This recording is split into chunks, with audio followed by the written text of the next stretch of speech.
everything. Yeah. And she didn't get through. Oh, no. So he could have gone in an instant. Did you think of the book? Over in Denver. So he would. You could find something. He would just transfer it. I thought it was a shallow book, but useful in the simple Stores nearby. Well, I mean, I'd like to call this meeting to order. you can always find something. The Ridgewood Village Council's public workshop. Today is April 24th, 2019. The time is 7:30 p.m. Adequate notice of this meeting has been provided by a posting on the bulletin board in Village Hall, by mail to the Ridgewood News, the Record, and by submission to all persons entitled to same, as provided by law, but schedule including the date and time of this meeting. Roll call, please. Deputy Mayor Knudsen? Here. Councilman Seaton? Here. Councilman Voigt? Here. Councilwoman Walsh is not present.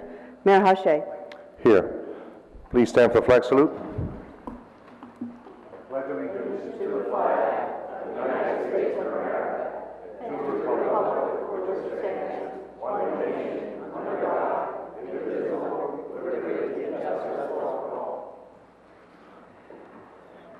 Please join us in a moment of silence in honor of the brave men and women serving our nation's armed forces and as first responders.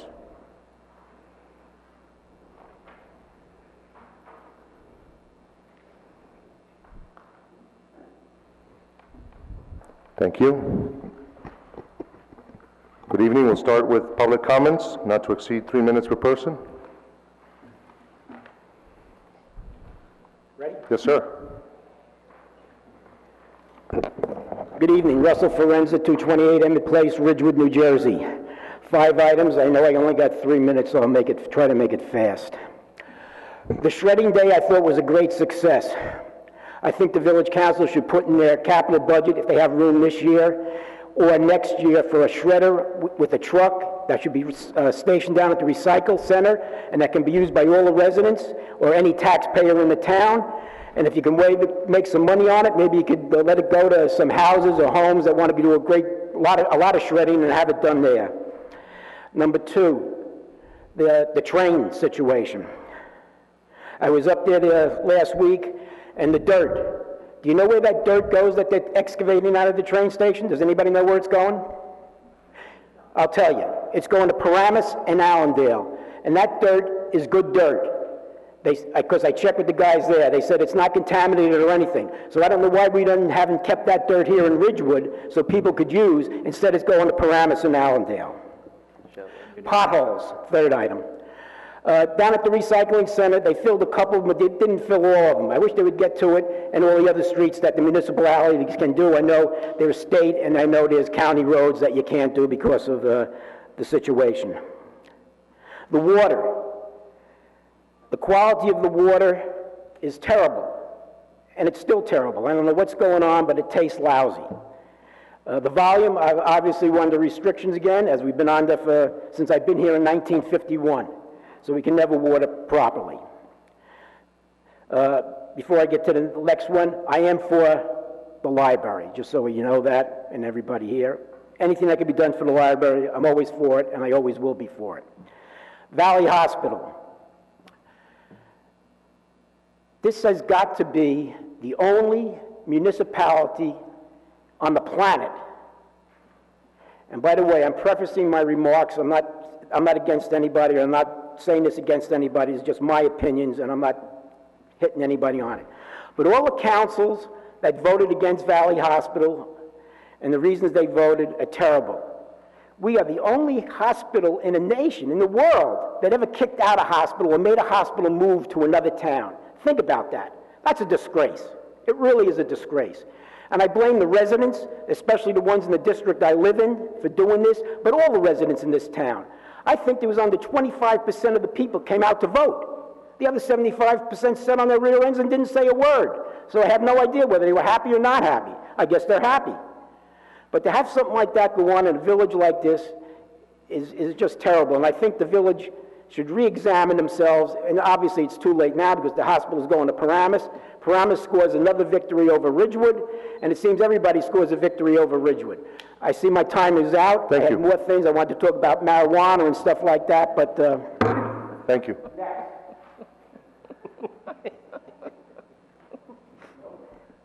Hi, Beth Abbott, 828 Morningside Road in Ridgewood. As co-chair of Age Friendly Ridgewood, along with Sheila Brogan, and as a resident, there are 3 areas I just want to give input on tonight. First, I want to mention again how thrilled we are that Ridgewood is a new member of the AARP World Health Age Friendly group of communities, and thank you all again for all your support in this. Another thing I want to give input on is the Ridgewood Public Library. I cannot emphasize enough how beneficial the partnership we have with the Ridgewood Library is to our organization. The library's meeting spaces have been so helpful for our work, and the collaborations we have with the library staff have been invaluable. We want to point out the value of the library to older adults beyond the books it holds. This includes technological help, speakers, concerts on Sundays, history lectures, book groups, genealogy research, and volunteer opportunities. We endorse helping the library renovate to keep up with current needs. Lastly, we want to raise concern about allowing dogs at Veterans Field. Some older residents have expressed reservations to us, although admittedly we've not had time to do a thorough survey. This is an area valued by older residents for walking. Valley conducts exercise programs there with the library, and Cashaw Shell concerts are popular for all ages. Additionally, the playground and many athletic games and practices probably make this Ridgewood's most densely used public park. The introduction of dogs who, no matter the rules, may not be cleaned up after and kept from approaching nearby people will likely cause unfortunate incidents and at a minimum make some people uncomfortable. A very real possibility is 2 dogs unhappy with each other, harming whatever person is between them. The commotion of athletic and other activity could make an otherwise calm dog upset. I want to add that this is a viewpoint shared by dog owners and dog lovers, not just those less comfortable with dogs. Especially if you decide to allow dogs in other Ridgewood parks, there seems to be a good number of places in Ridgewood to enjoy outdoors with one's dog. Thank you for listening. Beth, Thank why you. don't you forward us any correspondence that you have pertaining to that matter? Absolutely.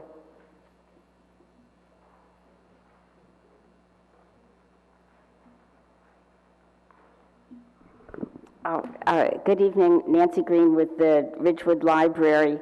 I'm just coming to thank the council for your outstanding support of the library. We celebrated National Library Week this month, and we were able to do so many different things because of the support that we get from the council.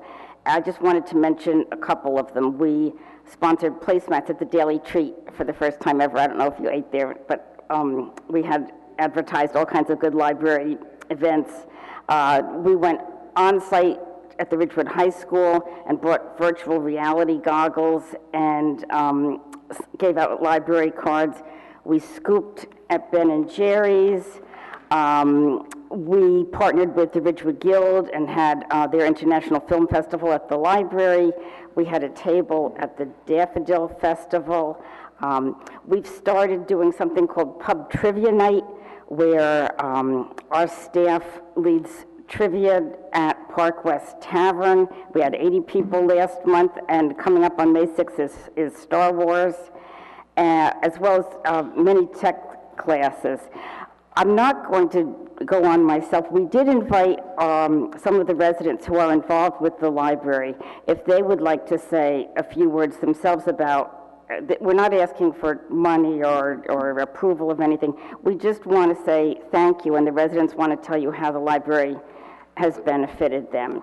So if anybody wants to say something, you say your name, address, and we keep it short. Hello, I'm Art Rubel, live at 79 Ridge Road. I used to think of the library as a place to just get books and look up certain things about cars and stuff, you know.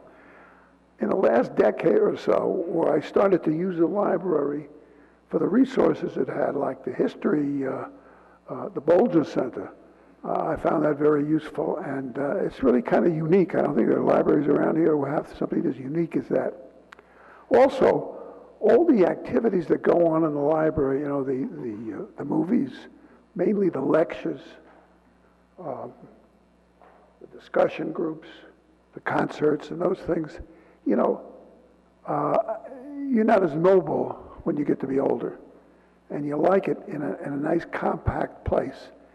And not that the library is so compact, but it has all these activities that I used to look elsewhere for, and now I got it right here. And that's a kind of a treasure and a kind of thing we can build on because you've got such a great beginning. Thank you. Thank you. Good evening, Saurabh Dani, 390 Bedford Road, Ridgewood. Thank you for giving me an opportunity to speak here. And I also wanted to say that our library is great and it's a very valuable resource for everybody in the community. I just had some questions and I didn't find those information on village website or library website, so I was hoping that maybe the library liaison from the council might have an update. I see Ms. Walsh is not here, but I'll just ask those questions because Ms. Green is here. So from the library renovation project, we are trying to understand where that project is and what stage. Specifically, the central stairs. So there was a plan for a huge central staircase in the middle. That's a big structural change and probably is going to cost a lot of money. So what two options presented to the village council? One with the staircase and one without the central staircase, and how much is the difference in the money if we don't do that? Because that does all the good points that were raised about what library does. I don't see where a big central staircase helps in those points about elderly or youth programs or activities, or how does central staircase help? So that was one of the puzzles that I'm trying to resolve, that how much is the money difference there. Another one was the auditorium. So there was one plan to increase the size of the auditorium, and I understand there were some 9/11 trees that will be taken down because of that. So it's a one community, a lot of the things are funded from our tax dollars. So if there are events that require more space than what currently we have, maybe that can happen at one of the elementary school gyms or elementary school auditoriums or middle school auditorium, middle school gym. We have 9 schools, and we have a lot of local churches who also have big halls. They are bigger than library. So there may be some programs that are good for this size auditorium. There are some programs that need larger, because there's no limit for larger. We may add 10 or 12 more seats by spending several $100,000, and for some programs, even that will be smaller. So we'll have to find another venue for that. So is that money really needed to be spent? One big puzzle I had was, in the initial presentation, the estimated budget was $8 million. $4 million was supposed to come from the state. $2 million was supposed to be raised from donors, and we were still asking for $4 million from the village council to bond. So the math did not add up. So 4, 2, and 4 is $10 million. So if we have certain money coming from state, certain money is expected from donors, then the village council or the taxpayer should be only bonding whatever is the remaining amount. Why is the library asking for a bond amount that is higher than that money? We asked that question a few times, and we never got the answer for that.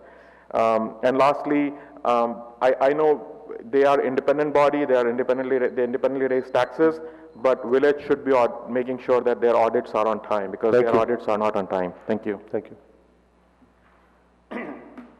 Alan Stein, 841 Bingham Road, Ridgewood. I'm here to express my appreciation for the library.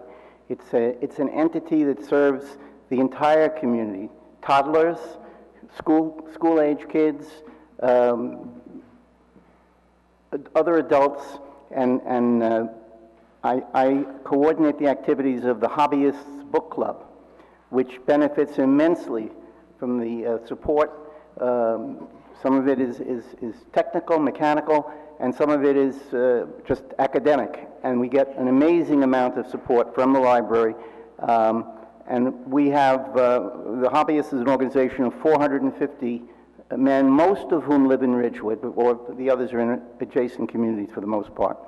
And they benefit from it. And if there's any question about the importance, just try to find a place to sit down after school. When the kids get out of high school, they come here, they're working on their homework.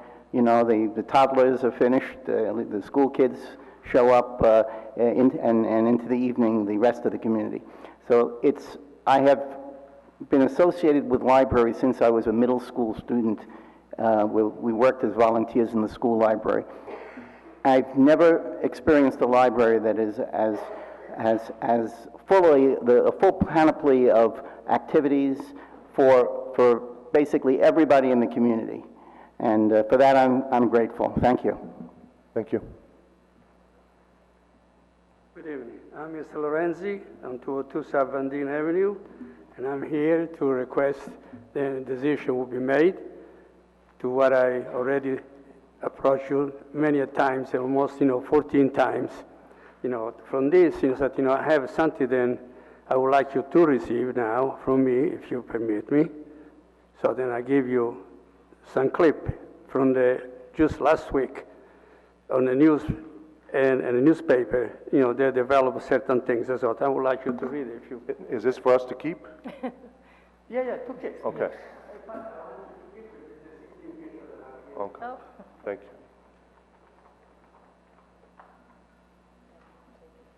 And I hope that could clarify a little bit also some of the problem, okay? Because I think, this should be resolved and not kept in this way. Good evening, everyone. I'm probably the newest resident of Ridgewood. So my husband told me that Ridgewood is the best place in the world. So I don't believe him because he never moved out of anywhere and never leave anywhere in the world. But when I married him 5 years ago, that's the time that I know that Ridgewood is the best place in the world. So what I did first, I don't have any friends, no relatives here. I volunteered in Ridgewood's ESL tutor. So what happened then is that when you apply for a job, nobody would give you a recommendation, right? Because you don't have friends, you have no employment background here. So one of those who gave me a good recommendation is my ESL supervisor then. So that's the first thing that Ridgewood Library gave, make something out of my life. The second is for the USCIS, they gave a free lecture. So I would say for the immigrants who are, if you want the immigrants to be educated and to be assimilated on how American is going to be or what America is, the best place is to educate them on what and how and everything about America. So I just passed my USCIS citizenship today, and at the same time, thank you very much. Thank you, library. And the third time is that I'm one of those who were given an opportunity by New York to take the bar exams without going to American law school, without going to LSAT. So I don't have friends, I don't have school, I don't have my sorority here. I reviewed in the library with my online bar review, and today I just passed the bar exams. Oh, Thank wow. you. By the way, I passed it taking multiple times, so I never quit. Thank you.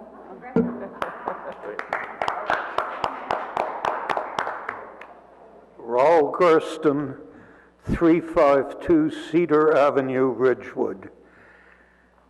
Die Geschichte der Menschheit, Hendrik Willem van Loon. I must have said it 30 times at age 10, standing in front of a librarian at Monroe Library in Rochester, New York. I didn't know a word of English. I'd fallen out of Hitler's oven. But the sixth librarian or so said, the story of mankind. Hendrik Willem van Loon, you want the book, little boy? And I was able to read a book in English. It took me weeks and weeks because I had read it in German in Vienna to shelter myself from what was going on in the months of Hitler. Well, nothing was more important to me than the library in Rochester. I went there week after week, and I read the books in English that I'd read in German. And after a year or two, I spoke English. Now, what's this got to do with a 90-year-old? Well, the library is just as important to me now for a different reason. For the boy, it meant getting into the world.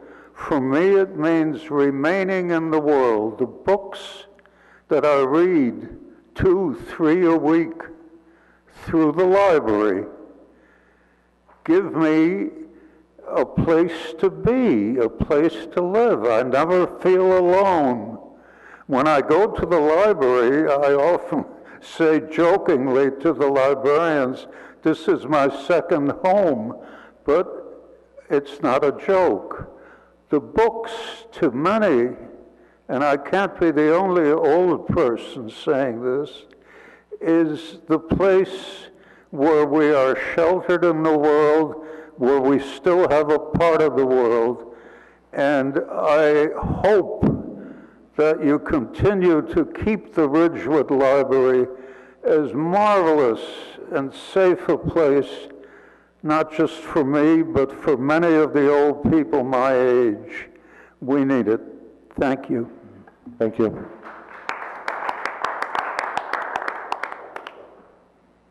Ann Loving, 342 South Irving Street. From a lot of the commentary, I'm almost getting the impression that there's consideration of closing down or eliminating the library. I mean, we all love the library. I know the library is not getting ready to close. I use it all the time. I have books, I think I have 6 books out now, ranging from a 5-year-old up to a 66-year-old. I'm one of the aforementioned senior citizens. I find it completely user-friendly. I love the setup there. Never had trouble finding the staircase. I use electronic books. I've spoken at the mic about Charles, who's such an asset at the library, who helped me learn how to use my e-reader, because, I'm old. I had to figure out how to do that. I am abjectly opposed to nonsensical spending on the library, however. You need new carpeting, you need some new furniture, some new shelving, move something around. Totally in favor of all of that. But a grandiose scheme with excessive spending, I'm completely opposed to. Nobody who's talking here is saying that there's shortcomings. They're all saying they love the library and they use it, and we all love it and we all use it. And please maintain it, but please don't spend ridiculous amounts to just make it look like terror. Thank you. Thank you. Jan Phillips, 234 Union Street. I just have 4 quick points. The first one is a sincere thank you for letting clergy use the Graydon Pool this Sunday.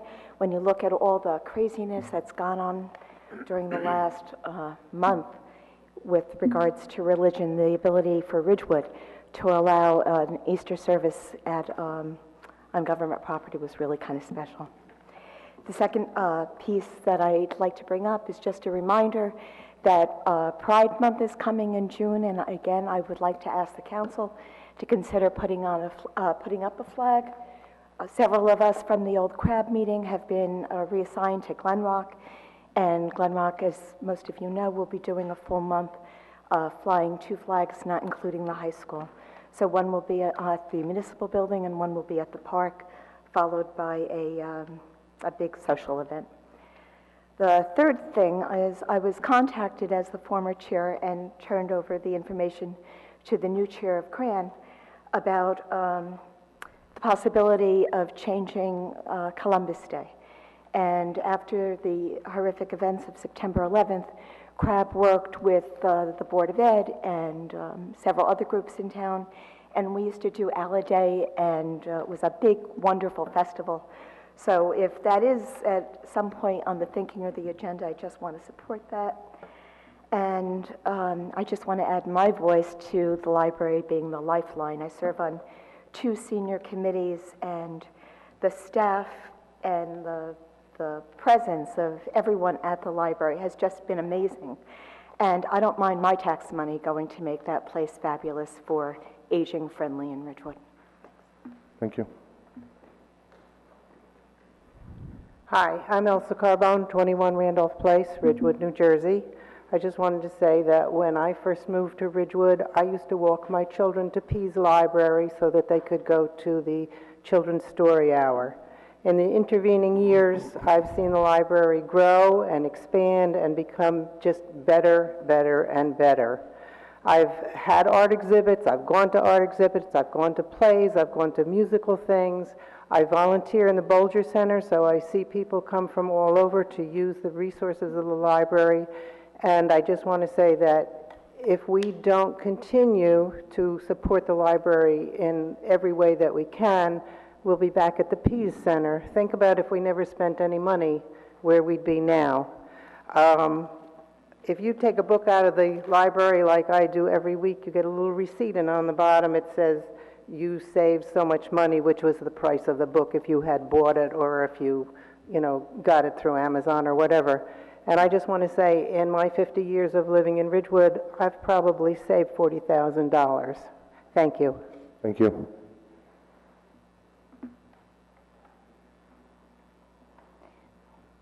I am Meena Modi from 599 Upper Boulevard in Ridgewood.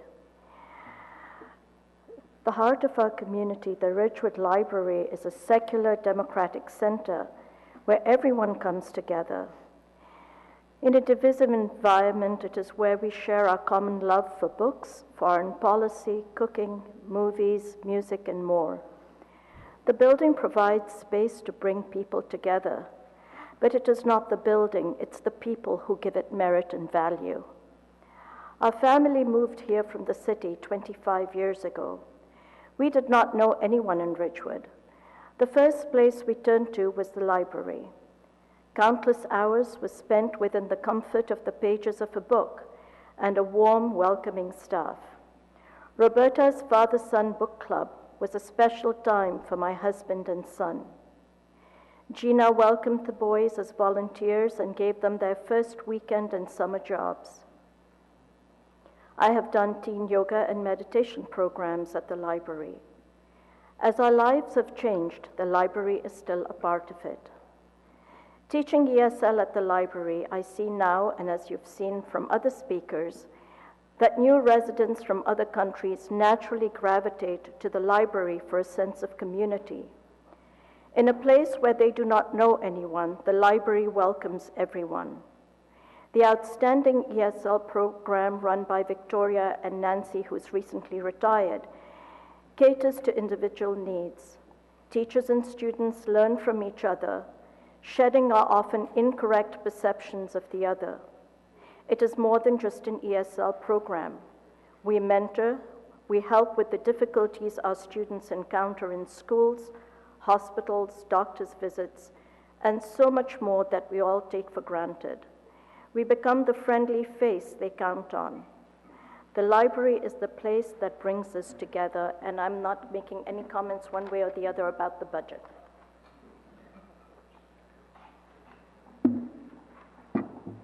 Good evening, Janine Lanzi Serra, 808 East Ridgewood Avenue.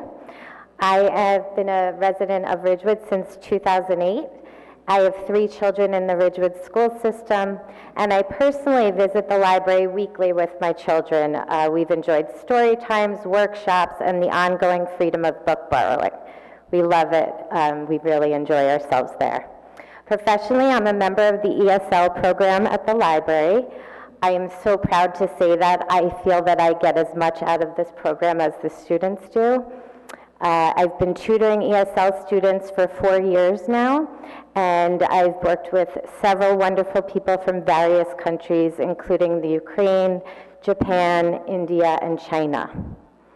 I'm so happy to return in there weekly and see friendly, approachable faces at the library. The staff is wonderful. I enjoy the access to the ESL resources and materials. The internet and printer access is always very helpful, and the comfortable ease of the meeting tables is wonderful as well. I always feel very, very welcome in our library. I'm very pleased to be a Ridgewood resident, and I'm so grateful for the resources we have here. I was raised in a home where we spoke predominantly Italian with broken English, and I watched many wonderful people help my family get started here, and I'm so happy to be able to give back. I'm very grateful. Thank you. Thank you.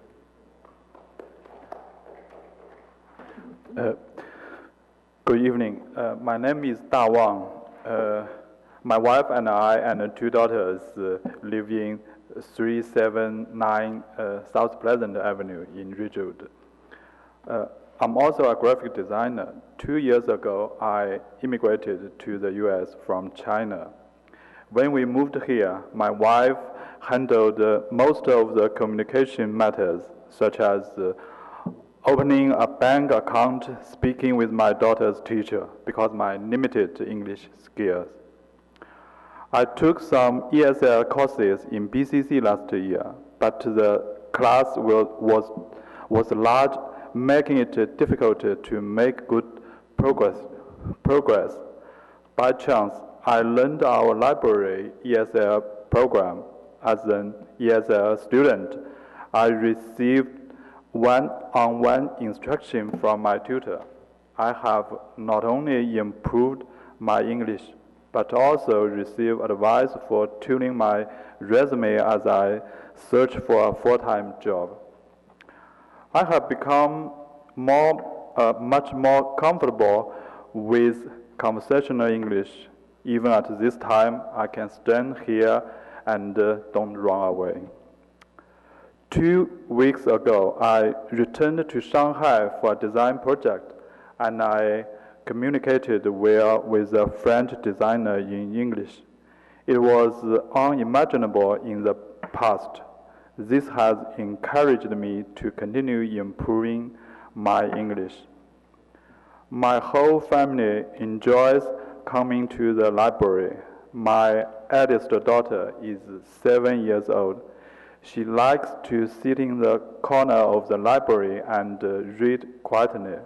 She especially likes the Read Books for Dog program.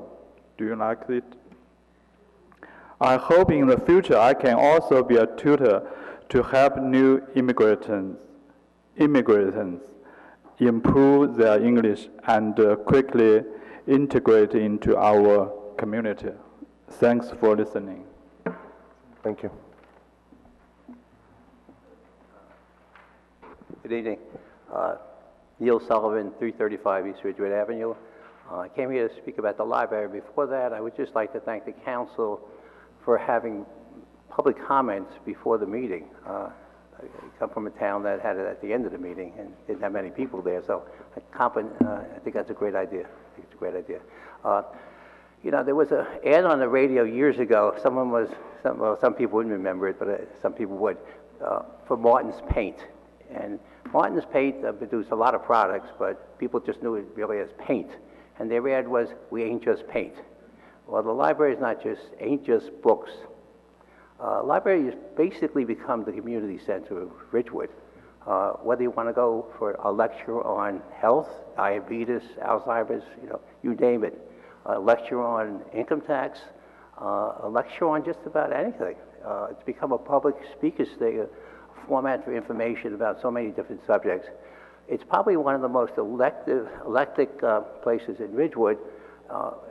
Society is very much fractionalized along age groups and various other means, but in the library, you can go in and hear pre-K students listening to stories, or people talking Spanish over a cup of coffee, or learning to speak English.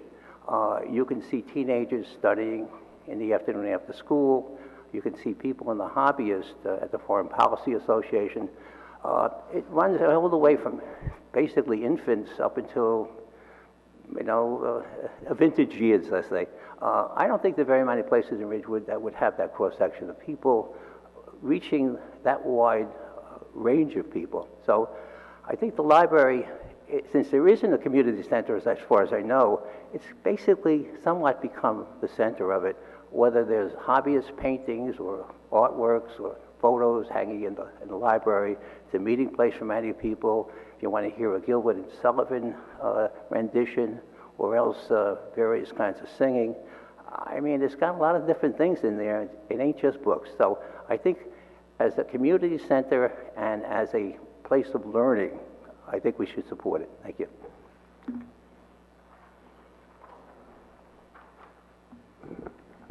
Good evening. My name is Carol Tyler. I'm the Senior Animal Control Officer for the Borough of Ridgewood. I'm here tonight to discuss Village Ordinance 3721.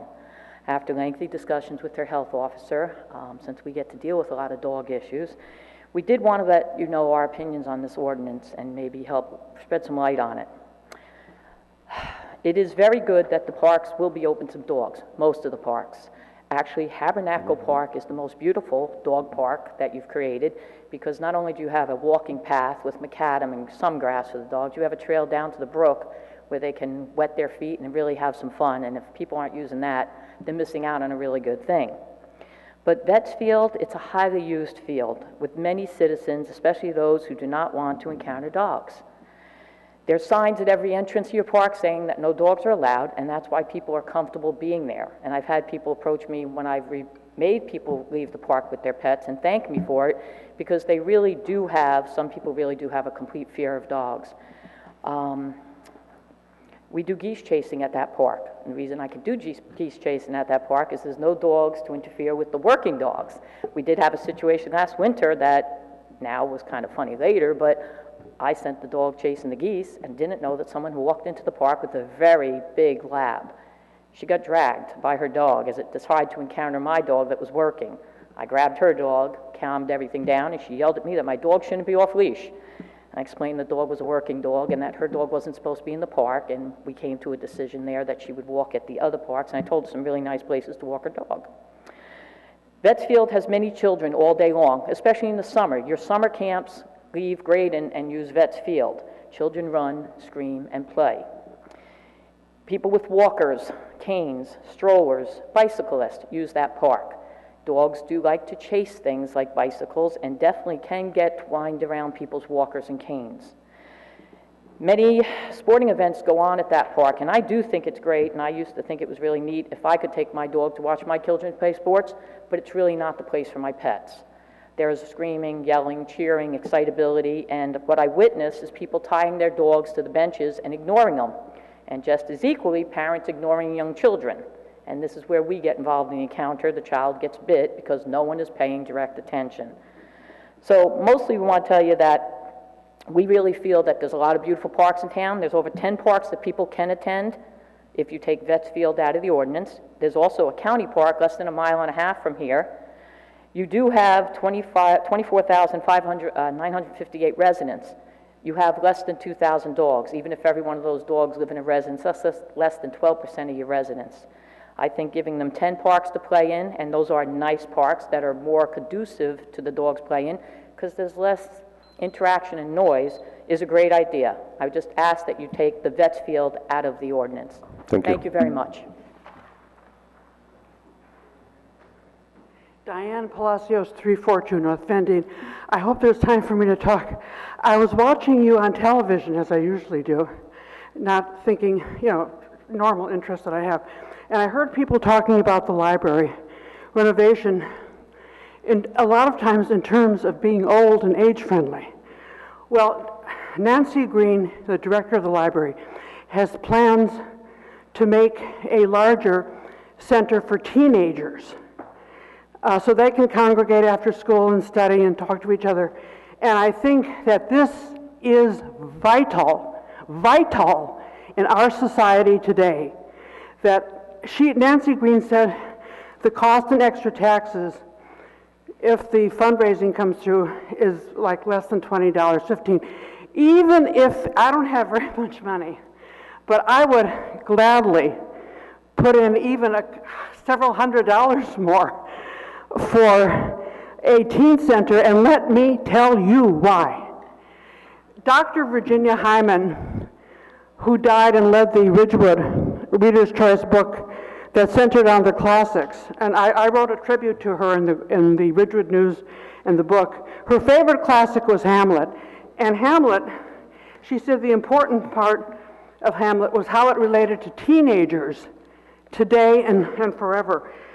She said, Hamlet, a teenager in the play, learns that his father was murdered by his uncle, his father's brother, who then goes on to marry Hamlet's mother. Hamlet despairs and loses his faith in humanity. Adolescence in general, she explained, is a time when teenagers discover that the adults in their world, whom they previously thought of as perfect, are actually imperfect and sometimes deeply flawed. The discovery in many cases causes emotional turmoil. Now, this emotional turmoil in adolescence is far more, exceeds 1,000,000,000% than the adolescent turmoil when I was growing up 70 years ago in California. I'm not going to go into all the reasons why as a lecturer. I can, but I won't. But we know the drugs, the isolations, the suicides, the self-destruction, the gangs, the pressures. And this tween teen center has the potential to alleviate that. And I think that is why it is absolutely essential, not for old people. We're going to die. Although, of course, age-friendly Ridgewood is happy, for the good things that it offers old people, which I'm one of them. But it's so essential. Let's think about the new generations, the teens. Just one more. Good evening, Boyd Loving, 342 South Irving Street. I'd just like to address some of the comments that were made tonight concerning the potential of banning dogs on Vets Field. I believe that the ordinance the council has drafted with respect to Vets Field, how the dog ordinance covers Vets Field, is that there are no dogs that are going to be permitted on the playing field. Dogs are only going to be permitted on the paved surface around the area, not on the field itself. So if there's somebody who is walking a dog, even on a leash on the field, that is not permitted.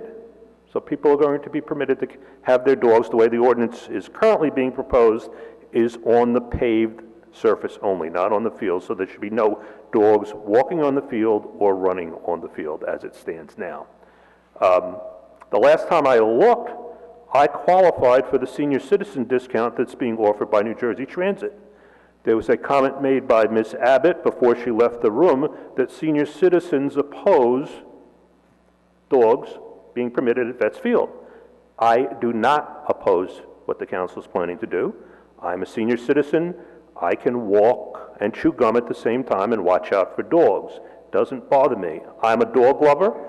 There was also a comment made by Ms. Abbott that dog lovers are also in support of banning dogs on Vets Field. Please don't include me in that, because I am with the council in terms of permitting them on the paved surface only at Vets Field. So I don't know where people are getting their information that dogs are going to be allowed to run all over Vets Field. They are not the way you've currently proposed the ordinance, and I'm full support of what the council is proposing to do as it stands now. Thank you very much. Thank you. That's all the time we have for public comments tonight, so we'll move on to manager's report. Okay. Our prescription take-back program, sponsored by the DEA, will take place this Saturday, April 27th, at the Ridgewood Police Department. You can drop off any prescription medication between the hours of 10 a.m. and 2 p.m., and they will be disposed of properly by our Ridgewood Police Department. The baseball softball parade will be Saturday, April 27th, from 9 a.m. to 2 p.m. Each team marches from the train station down East Ridgewood Avenue to Veterans Field for a family fun day. Lax Day is also Saturday, April 27th at RHS Stadium for lacrosse games at all levels. There will be a kids zone and food trucks. Everyone is welcome. The Hudson Street parking garage, all village residents are invited to view the presentation boards showing the outside materials and finishes for the Hudson Street parking garage on May 22nd at 7 p.m. in the courtroom of Village Hall here, prior to the Village Council meeting that evening, which will begin at 7:30. The Parks and Recreation Department is still offering a 10% discount until April 30th, which is early next week. If you are a Ridgewood resident and a seasonal member this year, you will be able to purchase a coupon book at the badge office for $150. You get 11 passes for the price of 10. Registration for summer day camp is ongoing. The cutoff date is June 10th, and after that date, there is a $50 late fee. The train station parking lot construction continues and will last for about another 3 months, weather permitting. Up to 40 parking spaces will be unavailable. Therefore, those displaced with premium parking permits can park in the flex spots in the Hudson lot and the 3 rows farthest from South Broad Street, which is also for shopper diners, or those using Park Mobile or coins will find additional parking at the Cottage Place parking lot.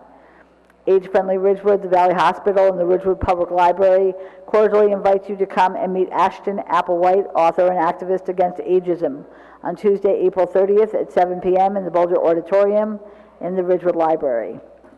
Ashton speaks at venues across the country, from universities and community centers to the TED main stage in the United Nations. She is a leading spokesperson for a movement to mobilize against discrimination on the basis of age.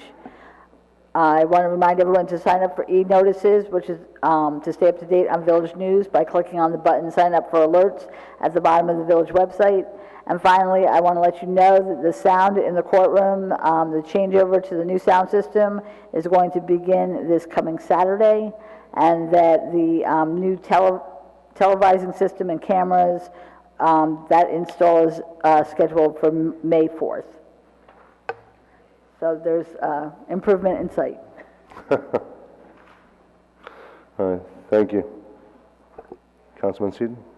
Thank you, Mayor. Just briefly, May 18th from 10 a.m. to 2 p.m. will be a styrofoam collection drive at the parking lot of Graydon Pool. So anybody with extra styrofoam that wants to get rid of it and have it recycled, stop down. And that's all I have. Thank you. All right, thank you. Deputy Mayor? Thank you. So the planning board met on April 16th, and at that meeting we discussed ordinance 3625, which is the illuminated sign ordinance. So we'll be bringing that back to the village council, and hopefully we'll advance that and allow our retailers, downtown businesses to advertise their businesses from within their storefronts using a monitor type illuminated displays. Access will meet tomorrow evening downstairs at 7:30 p.m. And the visionridgewood.org, the visioning process for the master plan, that survey, we urge everyone to log on, take the survey as soon as possible. That will close down on May 5th, so we really need to hear from our Ridgewood residents, from anyone who has an interest in Ridgewood. This is the foundation for the future master plan of the village, and that has a real impact on the future growth and what we leave to future generations. So again, visionridgewood.org, and just log on to the survey link, and then there's also a Map Your Vision, and that will give you an opportunity to talk about specific areas in the village that you find are near and dear to your heart, and you can just comment about those areas. And finally, let's see, we have Ridgewood 4th of July. So Ridgewood 4th of July is a nonprofit organization, and the village of Ridgewood actually doesn't run the 4th of July activities. Those are organized and operated by the Ridgewood 4th of July Committee. Again, that's a nonprofit organization. And I've actually been the council liaison to the 4th of July Committee since 2014. This year, the 4th of July celebration is, the 2019 theme is All-American Summer, aiming to celebrate all things summer in America: backyard barbecues, baseball games, outdoor concerts, camping fairs, cross-country road trips, driving to the Jersey Shore, all things that everyone thoroughly and completely enjoys in the summer. The one thing over the years that we discovered with the 4th of July programming is that the parade activities all day long, all the activities from the morning, the parade, are free for spectators. And the fireworks in the evening, we sell tickets, or the 4th of July Committee sells tickets for. But a great many people have the opportunity to enjoy the fireworks without ever paying for a ticket, without ever going onto the field. And over the years, the 4th of July Committee has actually, in many instances, been in the red.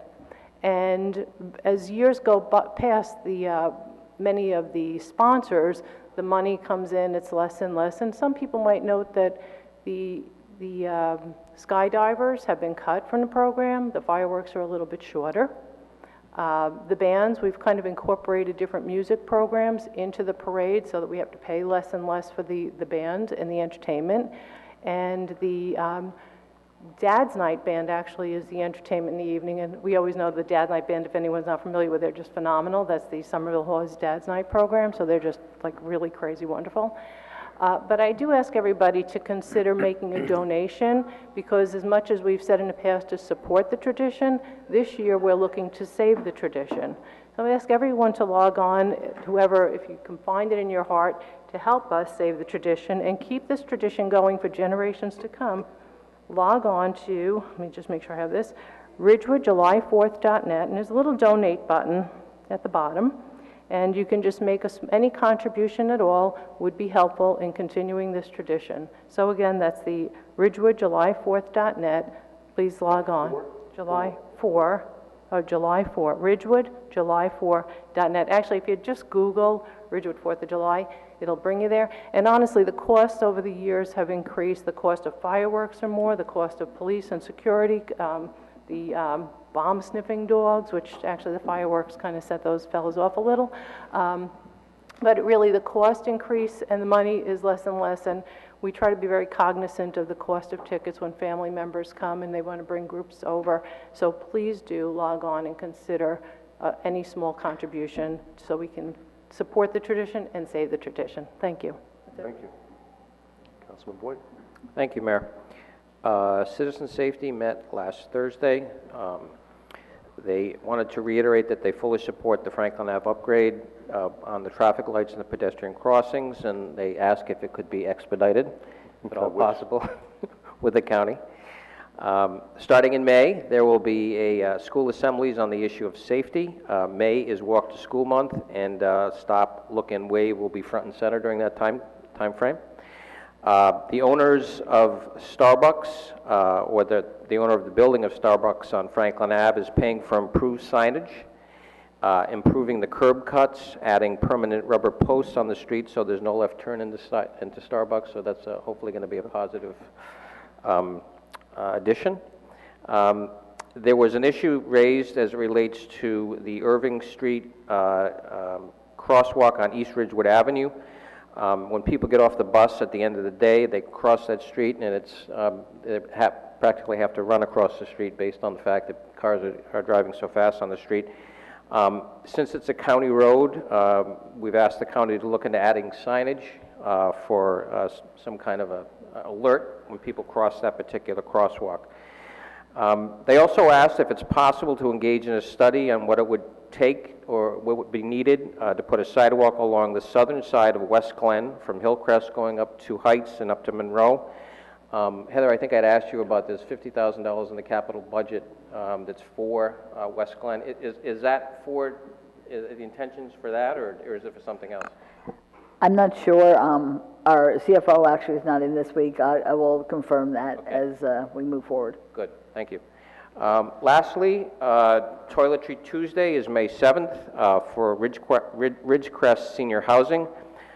We encourage you to send your children to school with items to donate, including soap, deodorant, mouthwash, toothpaste, toilet paper, tissues, to donate to Ridgecrest Senior Housing. So that's it. Thank you.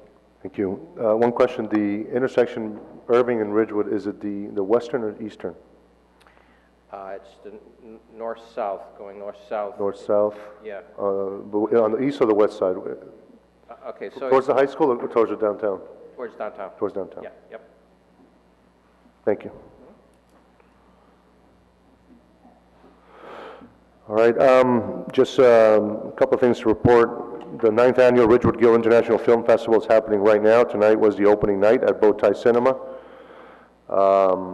Tomorrow is the closing night, also at Bowtie Cinema. There'll be a red carpet event at 6 p.m., which is the Hollywood, HOLLYWOULD film premiere. The cost is $12 for the movie, and or $30, which includes the movie and entry to the after party at Felina Restaurant. I think just for the entry to Felina Restaurant after party, I think it's worth $30.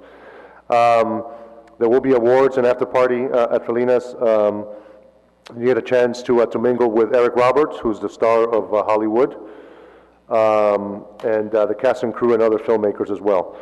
Not just having Eric Roberts in terms of a celebrity from the outside. We have a lot of local talent that will be showcased also at the film festival. There'll be a short film, Awakening Arlene, which is by returning filmmaker and former Ridgewood resident Brad Forenza. There's also the trailer for A Case of Blue from our very own Dana Glazer. And there's also going to be films by students from Bergenfield, also from Ridgewood, Allendale, Waldwick, Mahwah, and different towns. And I'm always so appreciative of the film festival because it brings not only an awareness of the medium, but also it's a great way to promote our downtown. It brings a lot of life, and everybody has a great time. So I suggest if you have some time tomorrow, the weather hopefully will be like tonight, come by to the film festival. The 125th Anniversary Committee will meet on Monday, April 29th at 7:30 p.m. It's downstairs in the garden room. It's still not too late to join. Actually, we had some people asking to join as recently as today.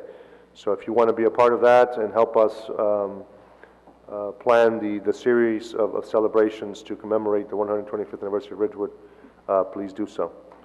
And that's all I have. So our first items for discussion under parking is authorizing the removal of parking spaces on West Ridgewood Avenue. There are 4 15-minute parking spaces marked in the area in front of the wine cellar, Davis Surgical, and Puzo's Pizza. The village code actually recognizes 2 15-minute parking spaces, so what the village engineer has prepared is an ordinance to actually delete 2 15-minute parking spaces closest to the traffic signal in the section of eastbound West Ridgewood Avenue between Washington Place and Woolsey Square, making it easier for the queue to move of cars that back up at that traffic light. Okay. The next item is under budget, authorizing the approval of the Bergen County Trust Fund grant for Kings Pond Improvement Project Phase 2. On March 6th, the County Board of Chosen Freeholders granted final approval to our request for a Bergen County Trust grant of $58,580 for the Kings Pond Improvement Project Phase 2. This supports the creation of walking paths, purchase of benches and trees. It's a 50-50 matching grant. We must use the grant and complete that project within 2 years. So this will accept the grant and then indicate who would have signatory powers for the grant. The next item is our 2019 estimated tax rate so that we can send out estimated tax bills. We do this every year. It takes a while for the county to strike a tax rate and certify it, and this ensures that we get the money in, and then it's adjusted in the next quarter. And unfortunately, recently, historically, delays have been the norm rather than the exception. There used to be a time that we didn't send out estimated tax bills very often, but in the past years, it's been actually a very good move that we've made, because otherwise we don't get in the money until like August or September with the delayed certifying of the tax rate. So this is to move forward with that. Heather, can I ask a question on this? Yes. So I'm looking at the tax rates. It says the municipal levy tax rate is 1.12%. We agreed to a budget of 0.99%. How come it's higher? It may be, it may also include the library. No, the library's in here, and the library's increasing You're right. 2.53%. I'll find out. That's another question I have. I'll find out. Their budget was no increase. So Right. I'm just trying to figure out what happened. Yeah, I'll find out. Okay, thank you. Okay, the next item is the paving of the tennis courts. We went out for bid. 3 plan holders were eligible to bid, and we received 2 bids. The apparent low bid was received from Sport Tech Acrylics Corporation in Brewster, New York. We are recommending in the amount of $97,620. This is for 2 tennis courts, North Monroe and Bel Air. Funding is available in capital accounts, and we may actually have funding to be able to do an additional court with what has been budgeted, and so the Somerville courts would be next if we do have additional funding. Okay, the next one is awarding a change order for sewer line grouting for the Demorest Pump Station. As you know, we recently awarded the contract to North American Pipeline Services of Freehold, New Jersey, for some pipelining work for the Village of Ridgewood and the water company. When the contractor started working on lining the Demorest Road sanitary sewer line, they found a significant amount of infiltration and inflow in the pipe to be lined, and the quantity of flow was too great to line the pipe.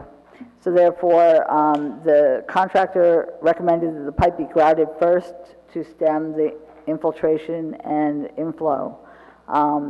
The grouting is at a cost of $4,000, And so this is an award of change order for $4,000, so then we can move forward with the lining of the pipe. Okay. So the next one is our, under policy, is our draft ordinance for banning single-use plastic bags. As you know, we discussed this last month, and there were a few instances where I know the enforcement was being done through the code enforcement officer, so I have both Tom Miaka, the director of the building department, as well as Tracy Jeffrey, our code enforcement officer, here to discuss some of the changes that they'd like to see in this ordinance. So we'll discuss them, and so I guess, Tom, if you want to discuss it along with Tracy. Yes, thank you. Good evening, everybody. So I reviewed... Is the microphone on? I think the so. green button? No. Okay. I'll get Just closer. speak into it. Thanks. So I reviewed the ordinance from, I believe it was Hoboken, and then I also reviewed the ordinance that was drafted by the village engineer, and came up with a brief list of recommendations or maybe amendments to the proposed ordinances, increasing the enforcement authority across multiple departments, I think would be beneficial. Eliminating the street fairs, I'm not sure that's actually, I understand the intent of the ordinance, but I suspect that in the event of a street fair or a market, it may be difficult to enforce that. I think the other food establishments or retail establishments that are identified, we'd have a better chance of enforcing that. And my recommendation would be to delete the wording of the street fair out of that. There's a proposal or a recommendation that we, under the enforcement, that after the initial warning, any retail or food establishment found with subsequent violations, and this section then establishes penalties for their first, second, and third offenses ranging from $50 up to $200. And with that, the penalty would be levied against the store owner or the retail establishment and not the end user or the consumer. It's not our intent to, well, let me rephrase that. Our intent is to get to the source and not to the customer. And letter C is actually redundant because I think, again, spreading the enforcement across multiple departments would create better enforcement and better compliance. So Tom, is there anything? Yes. Did you want to finish your? Just that the most written proposal from today, we had talked about health officer. They added some few, but they forgot to add health department in there. They seem to be on board with it. Probably an easy thing, sort of along with their regular inspections. They would be able, they're already behind the counter checking for soap and paper towels and that type of thing, for them to view the bags while they're already there. Just a question on the offenses. You have first, second, and third. What happens if they have a fourth? The suggestion is after the third, when you say third offense, you should say third and subsequent offenses. Yes, you could do that, or you could add a fourth and we could change kind of that. go. Yeah, okay. All right, good. Thanks. Yeah, in the ordinance that you had before you the last time, it went up to the third offense and it stopped. Yeah. So I don't know if at that point you want to double, make it 400, 500, I don't know what you want to do. Because this recommendation would go to the judge, because at that point it would be a ticket that's written that the judge would have to impose a fine for with this Well, ordinance. if they're that flagrant, I mean, you might want to just continue to make it painful for them. So I just had a question. Well, if we can just stop with that one. I think Jeff's point's taken. I think you ought to just find a final fine, or at least give the court the opportunity to reach a limit, whether it be $1,000 or something like that, and let the court have the discretion depending upon the number of offenses. So maybe look at it that way. I think that's a good idea, with a maximum fine. Sorry, yeah. When the judge. If you need some wording, I can help you with that. All right, thank you. So I would just imagine that if plastic bags are going to be banned, then they should be banned. And it would seem to me that if there were bags at a street fair, there's a greater likelihood that those bags wind up as trash in the street than the bags that we get at the grocery store that we take home with groceries. I don't use plastic bags, I use my own personal cloth bags, but for people who do use plastic bags, they take them home, and a lot of folks, you reuse them, so they're not necessarily single use. But I would imagine that the street fair bags are the ones that are most likely to be flying in the sky and trashed. So I just wonder, and the other thing is that, you know, I think in some instances, the street fair, there are times when they're open on, I guess, a Sunday, and, well, the street fair is on a Sunday, and I mean, there's a little bit of an angst there with our local retailers because they're selling clothing and they're selling crafts and they're selling other things while our retailers have to be shut down because of blue laws. It almost seems like a rub, you know, to kind of like a bad thing to say, well, you all have to be held to this standard, but we're not going to hold this group to the same standard. And I'm not really understanding, other than I understand that the issue of enforcement, but just because enforcement might be difficult doesn't mean we eliminate that. Does that make sense? Absolutely, and I think we can leave that in there if it's... I think part of it could be education from, I don't know if it's a green team here or sustainability, whoever's going to promote this over the 6-month period. I still think it could be encouraged for the street fairs, and you know, they would have to let the vendors know as well as the shoppers maybe on their flyers, so you could still definitely encourage it. It's the enforcement part that's going to be difficult. So when somebody has to register, because the Parks and Rec runs the street fair, right?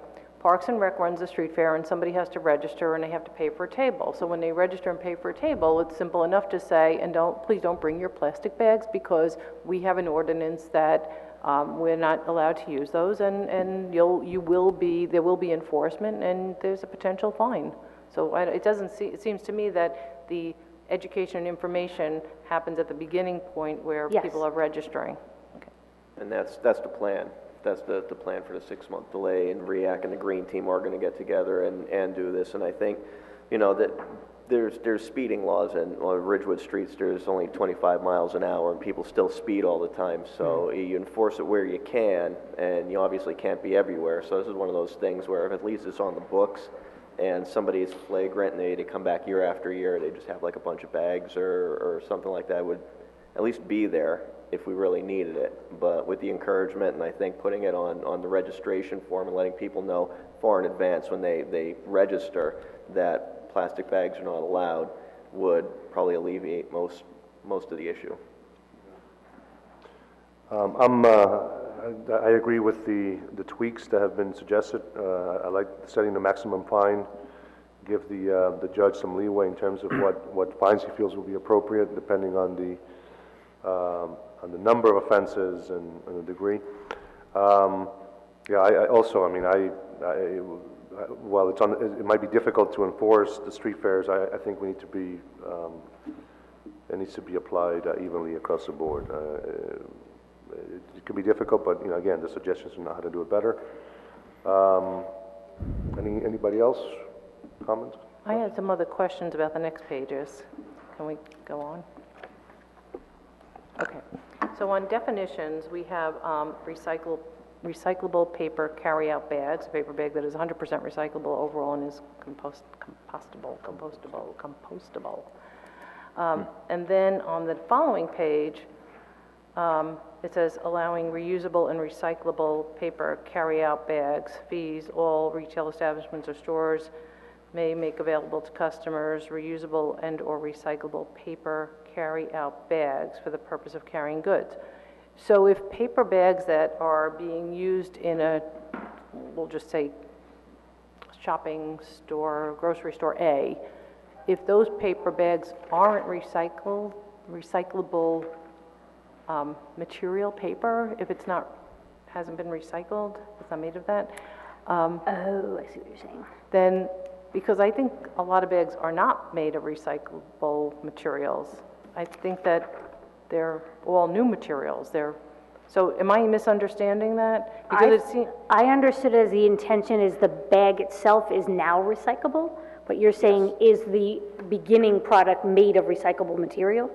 I'm reading this that the store can only allow you to leave the store with a recycled paper bag. Am I think mis- that's am not the misreading it? intention, I don't Just keep in mind, this is the ordinance that you approved. So, anything that's changing, we can change, but, so Mike, maybe you know. No, this says a paper bag that is 100% recyclable overall and is compostable. So that means that, basically paper is recyclable. It doesn't say that it has to be made of recycled material. It doesn't, because there was wording in there that said that the bags that they use needed to be like 40% post-consumer waste or something like that. And I had taken all of that out because, who's going to sit there and look at how recycled the bag is or anything like that. Like, that was just a little too over the top. So if it's a paper bag, it has to be recyclable because it's paper. So the paper bag they're leaving with doesn't have to be made of recyclable No, not at all. material? It It's could just be- that it has to be recyclable?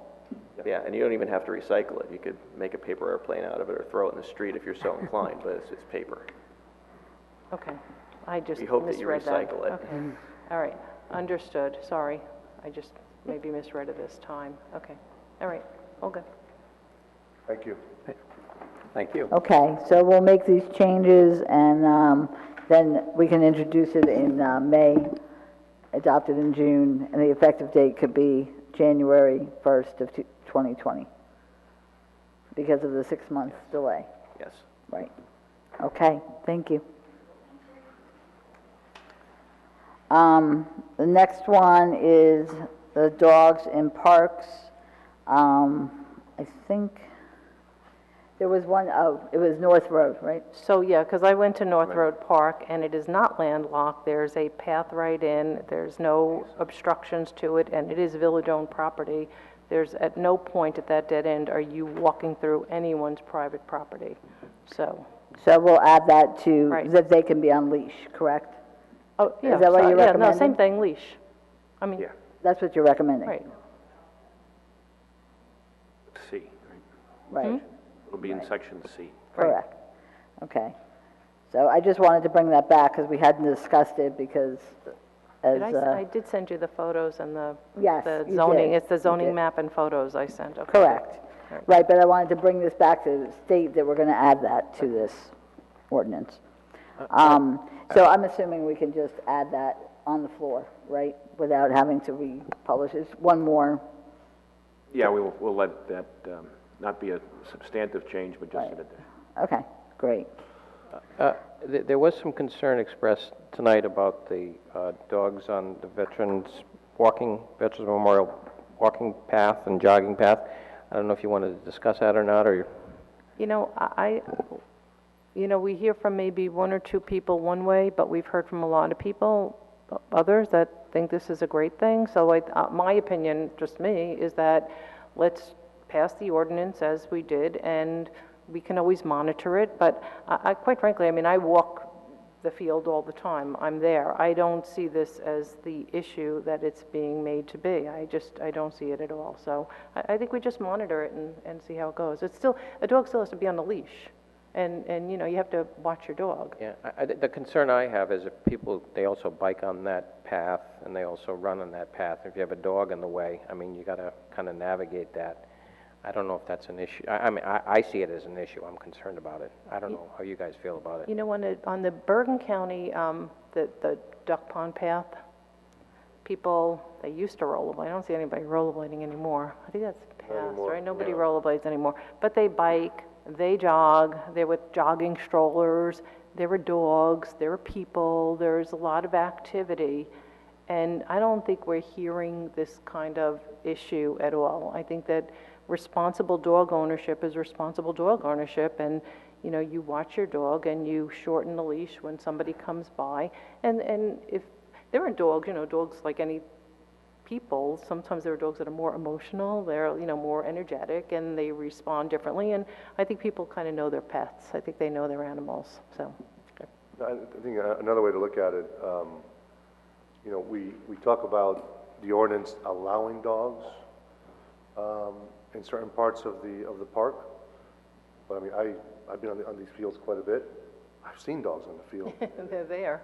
They're there already. You know, the point is that we're applying I think, a disparate sort of, rule on the different parks. And I've never seen a dog being an issue while on leash, obviously, at vets, and we certainly hope that it's not. I think there's something to be said about, responsible dog ownership and taking personal responsibility for having a dog. Dog, will act on instinct. It's up to the owner to kind of reel it in. But I think we certainly need to keep a close eye on any incidents. I think that when we pull the incidents of dog bites in Ridgewood and the sources and where it happened, and so I think it was pretty insightful, and we certainly want to keep track of that as well. Okay. Yeah, I would have to, I have to say we've discussed this ordinance for quite some time now, so I think we should probably have some movement on it, but I would definitely like to see some extra set of eyes maybe, or just people paying close attention to Veterans Field, because I do share some of those concerns where if, a problem does develop with the heavy usage that's there, we might have to revisit it, but if dogs are already there anyway, and if there isn't a major problem, then everything should be fine. But again, if something does develop, then we should quickly go back and just amend the ordinance. Okay. Just to be clear though, Matt, one question. And I want to say that at the Easter egg hunt, was it the Easter egg hunt? There were dogs? Was that? Oh, the Earth Day, I'm sorry, Earth Day, thank you. Thanks to the audience.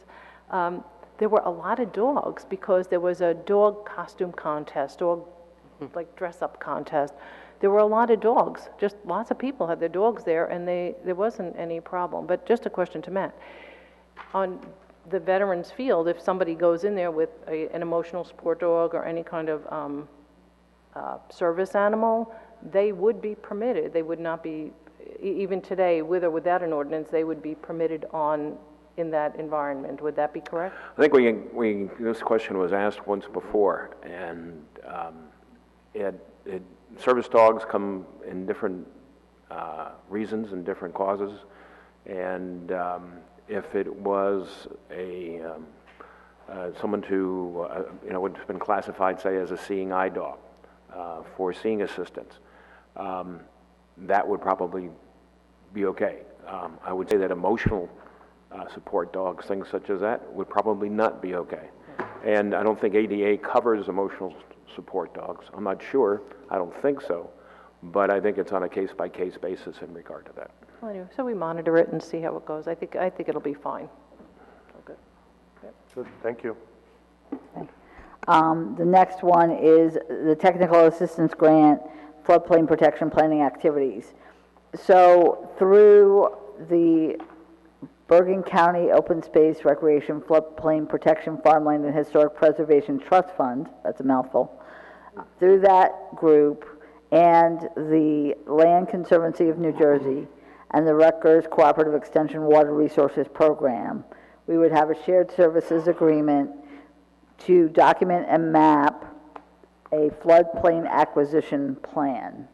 And what this does is it identifies homes that have had repeat losses in flooding, and then identify them on a map for possible acquisition in the future.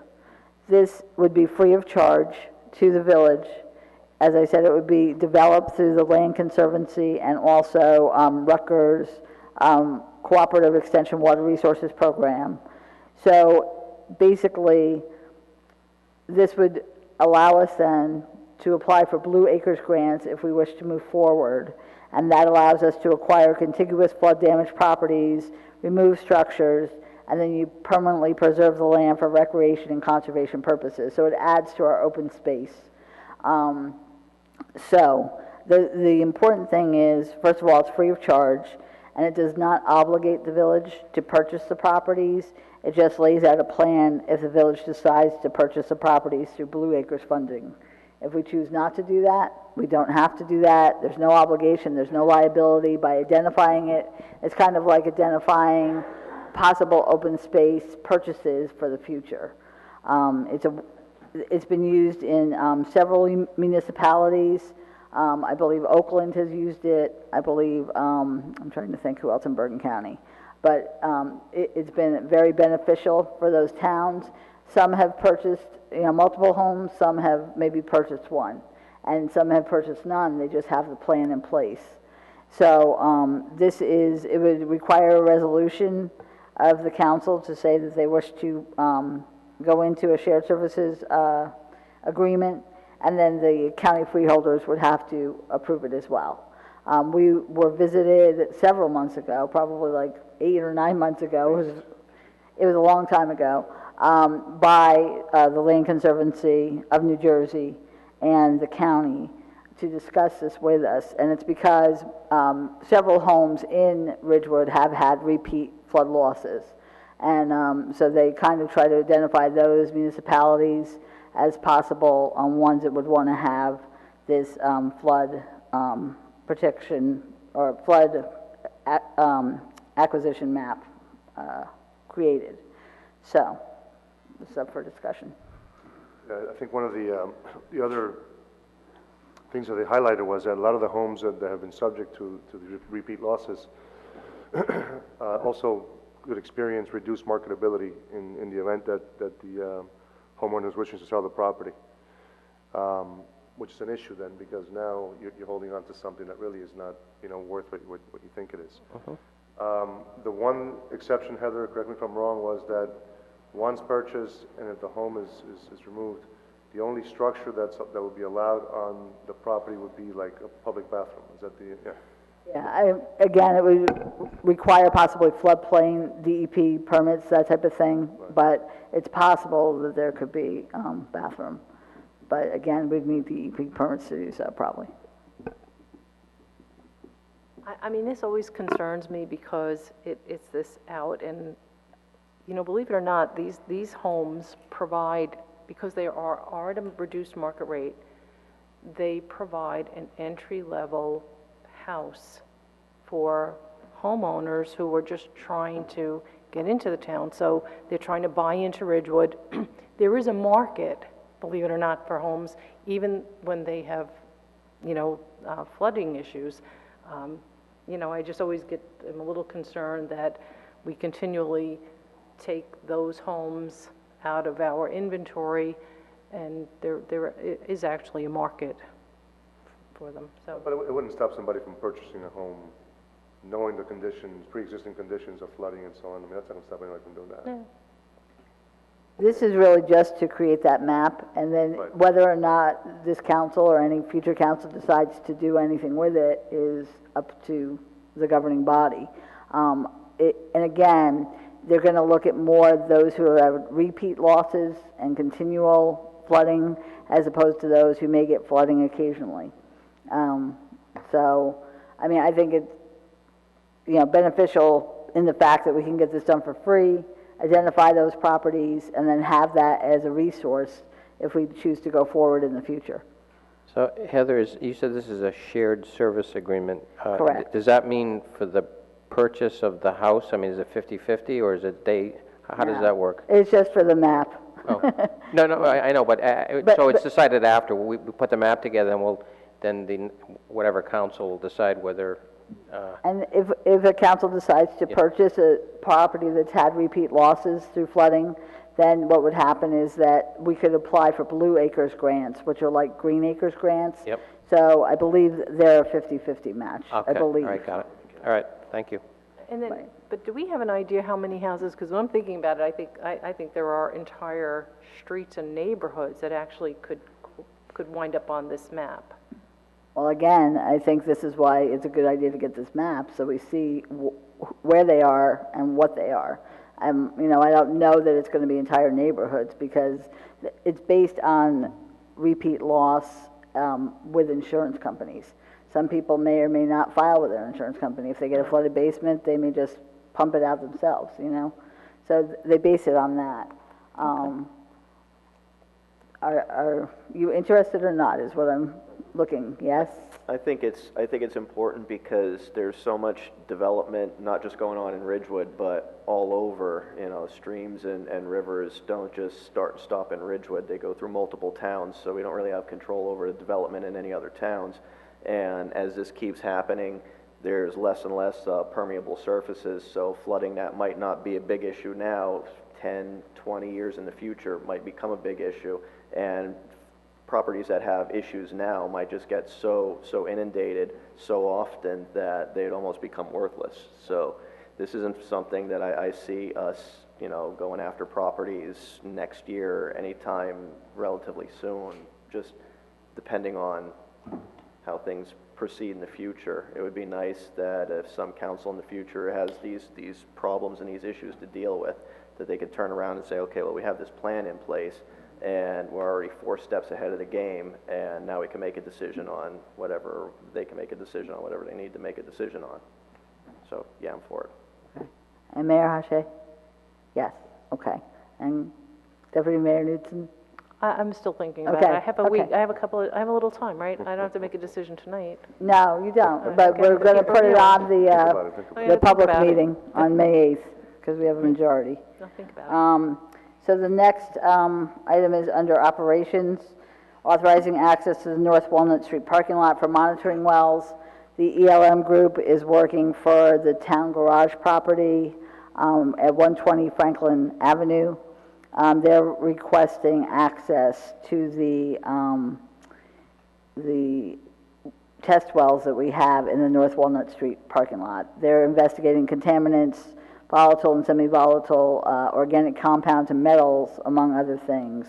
So they want to be able to sample the groundwater monitoring wells that we already have in the parking lot there on North Walnut. I'm trying to figure out why they want to know that. Why? Because, you know, we can give them what we have already. You know, we've got that information out the wazoo. Why can't we just give them what we have if that's what they, I'm concerned. I think it's worth a conversation with Chris to determine what, you know, if he has an idea of what they may want or what they're looking for. They certainly have access, our monitoring information is given down to DEP. Yeah. So they would have access to the results of that, so. I keep thinking there's an ulterior motive here. There's a very good chance there might be. I agree. And that I'm not in favor of. Okay, so I think a conversation with Chris would Okay. probably shed some light on that. I'll do that, and I'll get that information to you. Thank you. So the final piece under operations is the update to the Zabreski-Shedler House renovation rehabilitation. We met internally this week with Conley Hickey, our historic architect. So I want to let you know where we're at. The bidders for the project have been pre-qualified. There are 5 to 6 possible contractors who may bid. The project will go out to bid the week of May 6, 2019. The award of contract for both the house and asbestos removal, which will be encapsulating it and then removing it, will take place at the June 12th public meeting. The contracts will be sent to the contractors who are awarded the contracts with a return date of 14 days from receipt of the contract. There will be a pre-construction meeting within 30 days of the award of contract, so by mid-July. And then the order of the project is as follows. The first is encapsulation and removal of all the asbestos. This will be done first and is separate from the project for the bid for the house, because you have to be certified as an asbestos removal company. Next would be the roof replacement. The next would be the inside work, and then finishing the outside work. There'll be no winter shutdown of the project because the contractor can work inside during in the house during the winter.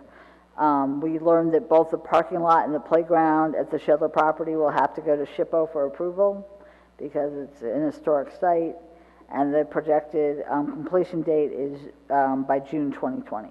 It may be before, but that's what the projected completion date is.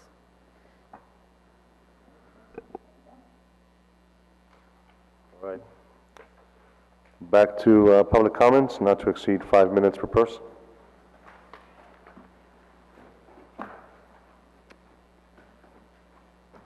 Good evening, Mayor and Council. Ellie Gruber, 229 South Irving. I'm delighted to hear the progress you're making with the single-use plastic bag ban. I just want to reiterate again, when it comes to street fairs, we did call towns that have this ordinance and also have street fairs, and they said when they apply for a permit from the Parks Department or whoever, they have regulations they have to follow, and you just listed as a regulation except for the mozzarella maker, if, you know, like on a farmer's market, stuff like that. Those are the same exemptions that are in this ordinance.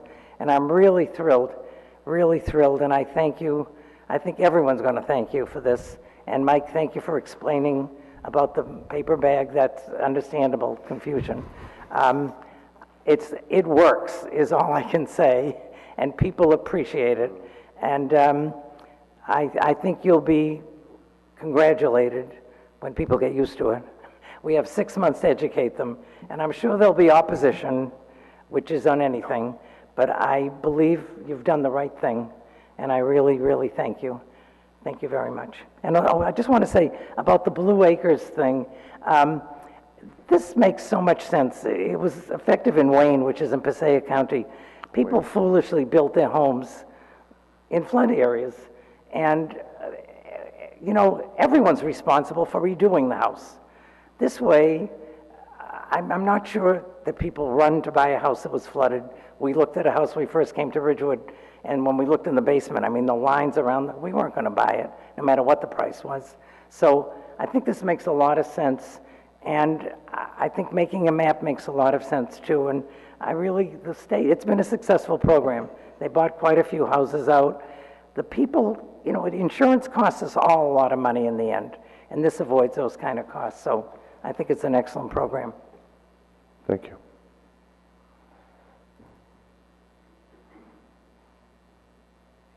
Is it all right to speak again? Hello again, yes. Oh, okay. Diane Palacios, 342 North Vending. Yeah, I'm thrilled too about the plastic bags, but I guess in New York they're trying to decide if they're going to charge 5 cents for a paper bag.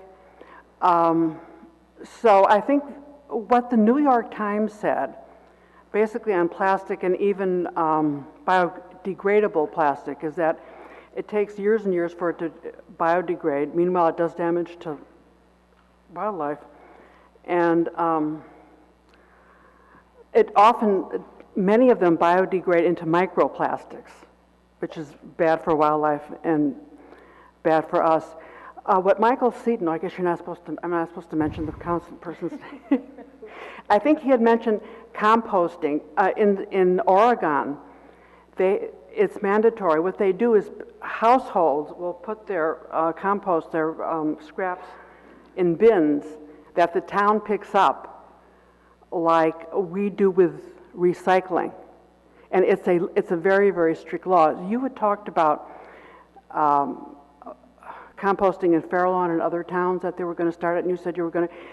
That would be a very big, wonderful thing, because that would really solve problem. It takes time. You know, as I told you, Dr. Robert Olson was trying to do it in 1978 when I moved in. Now, another thing that's been unsaid on the topic, and I'm going to say it, and everybody has heard it before, that if you really want to start to try to save the planet, it depends on eating less meat because of the resources, chopping down trees, giving water, polluting water, for cows and pigs, and methane gases. So people say, oh, you're going to take away our hamburger. Well, guess what? That's not new. What Alexandria Ocasio-Cortez and Ed Markey are campaigning for, that's not new. Guess what? In 1971, and I was old then, a book came out. It was called Diet for a Small Planet. The author was, I think, Abbé or something. I can't, but it's Diet for a Small Planet. It's probably still in the library. Then she wrote another one, Diet for a, saying that the best way to eat to feed the world and to maintain a healthy planet was to eat much less meat. So since then, I've been basically a vegan and a vegetarian. I have had some, but very little, to keep some vitamin B12. But, you could still get vitamin B12 with some cheese and eggs. So basically vegan and vegetarian, and I feel like I really have a good conscience. And don't be afraid to tell the town. You can't institute a law, but you can encourage people to do that. You could mention the book. So it's not a new idea. So I just wanted to mention that. I've wanted to mention it for years and years and years and years, but now it's coming out in the news. And you'll live, you'll live if you're a vegetarian and vegan. I'm alive. In fact, I'm healthier than if I'd been eating a lot of meat. But then I wanted to say, today at 8 o'clock in the morning when I was taking my walk on Meadowbrook, it's the time when mothers are taking their kids home from schools and there's a lot of cars. So there were some others talking to each other, and there's a great big dog in the middle of the sidewalk. I was coming the opposite way. They didn't even see me. Nobody sees me because I'm old. Really serious, I'm just an old thing walking. So they didn't look at me, but the big dog, was real alert to see me. I didn't want to cross its path. I didn't know what would happen, so I walked around. And there were a lot of cars down the street, so I walked around on somebody's green grass to get out of the way. And nobody even saw me doing that. God. So what I'm trying to say is that Vetsfield has been a dog-free zone, and I would appreciate it continuing to be a dog-free zone. Would I envision that if it's not a dog-free zone, there's going to be real many dogs? It's like like I'm walking, dodging all kinds of dogs, people talking to each other, not even seeing that I'm there. Do you kind of get the idea? That it's not going to be just like one or two dogs. Maybe people will come from other towns and bring their dogs to Vetsfield because there's games there. Games from other towns, competitions. So there's millions and millions of dogs on the sidewalk. And then I'm confined walking up and down the driveway or something. But, we'll see how it goes. I would appreciate one dog-free zone. Thank you.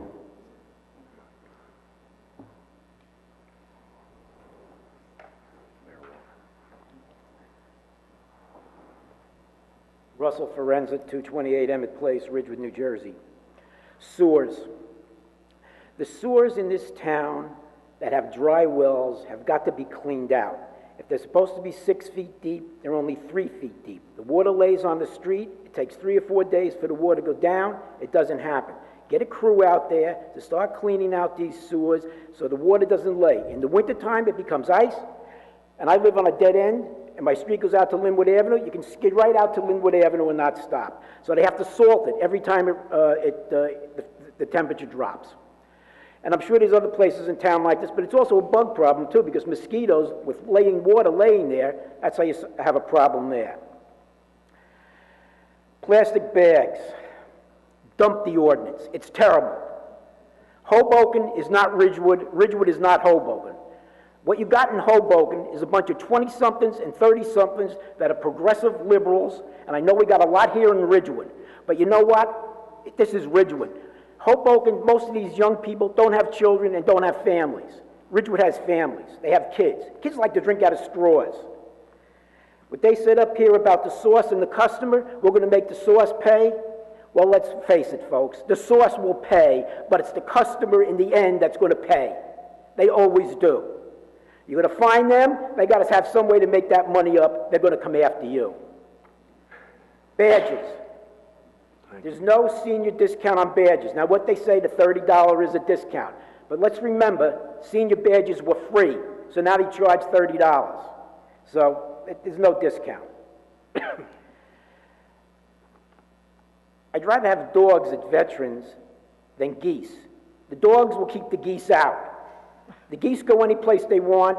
They're over at the pool area. They do whatever they want over there, and it's a mess. They were over there the other day. I saw them. So I'm not either way on that, but I know the dogs will keep the geese out because they won't come around if there's dogs there. That's for darn sure. Do you know how we used to take our groceries home back in the 50s when I first moved in Ridgewood in 51? Do any of you have an idea how you took your groceries home? A box. What was the answer? A box, that's correct. So they emptied out the stuff for the stores, and they had a whole bunch of boxes in the corner. So people used to go over, get their box at the end, and load up the boxes, and that's how you took your stuff home. There were no bags then. They didn't even have bags then. And that was the A&P where the liquor store is on Broad Street there, Supercellars. That was an A&P at one time. We also had an A&P on Route 17, besides a Grand Union, and an Acme in Ridgewood also. But that's what they used, boxes at that point in time. So to say we can't do that, we can. Now, as far as the the plastic bags. I know that's a problem because it doesn't degrade. You know, you have to get rid of them. So let's have a contest between Benjamin Franklin and George Washington, the 8th grade science classes, and let them figure it out. Because obviously industry doesn't want to figure out to do it. But I'd be willing to bet if we made it an 8th grade project in those science classes, they could figure out what to do and how to do it. And it may take a year or two, but they could keep on working on it. Forget about industry. They got something going with it's money, money, money. But let the kids work on it. You can't do high school because they're prepping for college. And in college, they're already got what they're going to figure out in the chemistry and physics and the biology classes because they're going on to wherever they want to go. And just to get back to Hoboken a little bit, you know, I was born there, and I got relatives that live there. So I'm not knocking the town. But I also know what lives there now. And my relatives still live there. That lived there before I was born. There are still people living there as relatives. So I like the town, the city, it's very nice, but Ridgewood is different. And we lose Ridgewood when we go and listen to what Hoboken has to say and listen to what the idiots that are there have to say. That's like that COA, and those are the initials backwards because I don't like to say what her initials are, but she's a complete idiot. Along with our Bernie Sanders, who says, well, anybody in the Boston Marathon that killed people, they're allowed to vote. Well, what the hell kind of, I mean, this is the kind of philosophy coming out of these people's mouths. We'll have them vote. Killers are allowed to vote. So now the Boston Democrats are against him. Well, he's an independent, so I guess he doesn't have to worry about anything. But he's looking for everybody else for his votes. And since I got a little time left, Valley Hospital, what a sad disaster that was for this town. And it's still going to be a sad disaster. I know we may be able to use some of the grounds over there for whatever they want to use it. But to lose a hospital in a village that had it since the late 40s, early 50s, I'm sure those people have put that place together and got that going. And now we look at these councils that came after them and the decisions they made, along with people that have no idea what the hell they're voting on, or they get up because of whatever. I used 5 minutes already? Yeah, thank you. Just getting started. I was hoping marijuana would get in. No, what do you, I thought it was going to... Good evening again, Boyd Loving, 342 South Irving Street. For those of you who read the paper this morning, I'm sure that you saw one of the big headlines in the news this morning was that the Supreme Court has outlawed chalking tires, said that chalking tires is unconstitutional as a method for determining whether somebody is parked beyond the limit or not. I'm not sure whether the parking enforcement agents in Ridgewood were chalking tires or not, but if they were, they have to stop now, and we have to get some technology that can support determining whether somebody has been parked longer than they're supposed to be. A few months ago, Mr. Rooney made a statement up at the microphone here that the village does own a license plate reader system for the parking enforcement group. I know that the police department has them, but that was the first that I heard that parking enforcement has the license plate readers.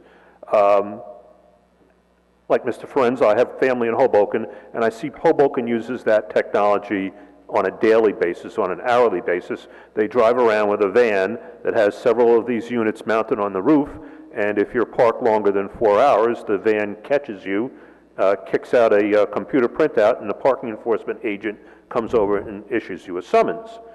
I know that it was discussed in Ridgewood that we would purchase one of those. However, at another meeting that I attended, Mr. Rooney said that they were too expensive. So I was very taken back when he said at a more recent meeting that he did purchase one, because the last I heard that they were too expensive. So chalking is out, so we've got to come up with something new. I would encourage the manager to speak with Mr. Rooney and find out what we're going to do now that we can no longer chalk tires, and figure out where we go from there. As my beautiful bride indicated, we are very much in support of the library because we use the library on a weekly basis for many things. However, also as she stated, I am not in support of spending $8 to $10 million to renovate the building. It is an absolutely beautiful building. My wife has a friend who is a children's book author who has been in the building and said it is the most beautiful library that he's ever seen, and he gets around to a lot of libraries. So spending $8 to $10 million to revamp it, renovate it, restore it, whatever the term is to me a waste of money. I let you all know this, I believe, in an email this week that very much concerns me after 2 previous incidents where public funds were used to promote a vote a certain way, that I was quite shocked to find the library's website had a statement on it that encouraged people to come to this meeting tonight to show support of the library. Now, I realized that there was no vote that was taking place, no referendum, but in the future there could be. So, again, that message needs to be passed along to members of the village staff that taxpayer-funded websites, there was also plenty of handouts in the library promoting the same thing, which I'm sure the taxpayer paid for reproduction of those pieces of paper. That's not permitted when there's going to be a referendum or a vote of any kind. So although tonight there was no referendum, no vote that they were encouraging people to come out and say yes about, in the future I would like there to be something in the policy manual that specifically states that taxpayer-funded services are not to be used to promote any kind of a vote one way or the other. Thank you. Thank you.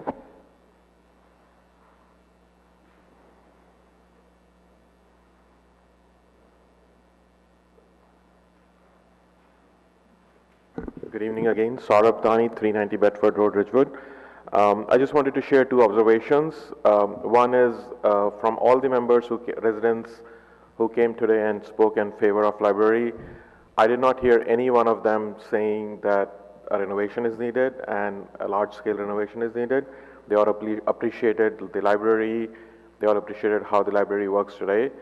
So I'm still puzzled on the plan of mega stairs and increasing the auditorium because none of them spoke about a need for that. And the process started from a resident survey, and we have asked in Oprah form from library director twice to provide us which resident survey asked for those specific changes, and we never received anything.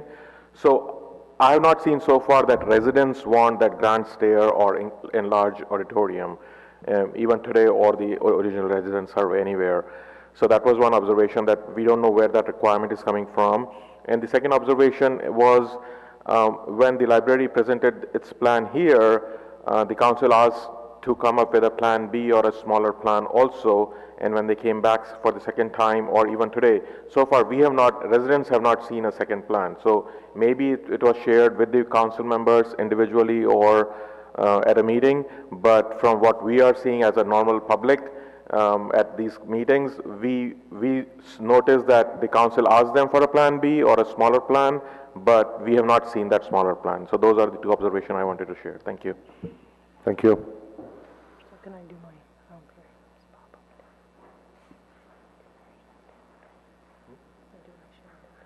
Good evening. Bob Upton, 172 West Glen Avenue, and REACT Chair.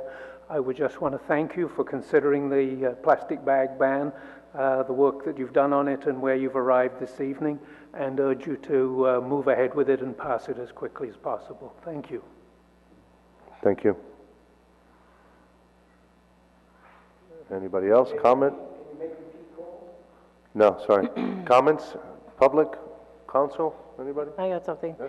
So yesterday we had the opportunity to attend the grand opening of Green Fusion at 22 Oak, and the food was out of this world. It's all, is it vegan? So if you're vegan, vegetarian? I mean, and I'm not a vegan, I'm not a vegetarian, admittedly, but I'll tell you, this was like the best food ever. So check out 22 Oak Street. But while we were there, we were reminded by some people we hadn't seen. It was actually so well attended, but we were reminded that a lot of folks are out there watching from home. And so we just wanted to say thank you for tuning in. Hi, Tom. Thanks. Keep tuning in. Keep watching. And we really appreciate that so many people are out there paying attention to what's going on right here in the village. Thanks. Just to address the composting issue, it was the plan was to get a grant from Sustainable Jersey to wrap in two other towns, Fairlawn and Glen Rock. Unfortunately, we were unable to, we were unsuccessful in that grant application, so the village didn't receive it. But I believe the town is still interested in moving ahead with some sort of pilot program, and they're reaching out to other towns, I believe, to see if we could run a pilot program here ourselves with some other towns.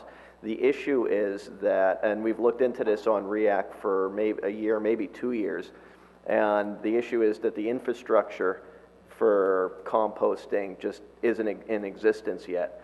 So there's no easy way to transport it. I mean, there is a practical use because it could be turned into nutrient-rich compost that could be beneficial.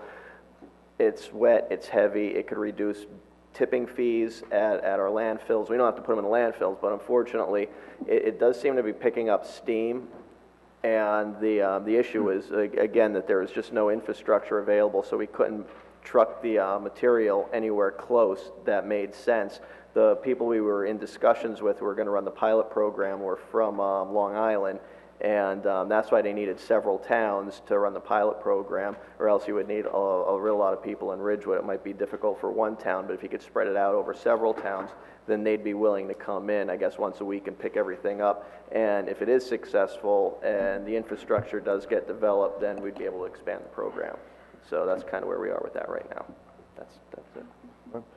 Thank you. With that, we'll take a resolution to go into closed session. Be it resolved by the Village Council of the Village of Ridgewood that the Village Council meet in closed session on April 24th, 2019 at 7:30 p.m. or as soon thereafter as the matter on the agenda can be reached, and that said closed session will be held in the caucus room of the Ridgewood Village Hall, 131 North Maple Avenue, Ridgewood, New Jersey, and be it further resolved that the matters to be discussed in closed session are limited to legal matters to include valet parking, valet hospital, personnel matters to include village planner and boards and committees. These matters are allowable under NJSA 10:4-12 et sec. Be it further resolved that the minutes of this meeting shall be made available to the general public when such matters have been deemed completed by resolution of the Village Council. May I have a motion? So moved. Second? Second. All in favor? Aye. Anyone opposed? Thank you.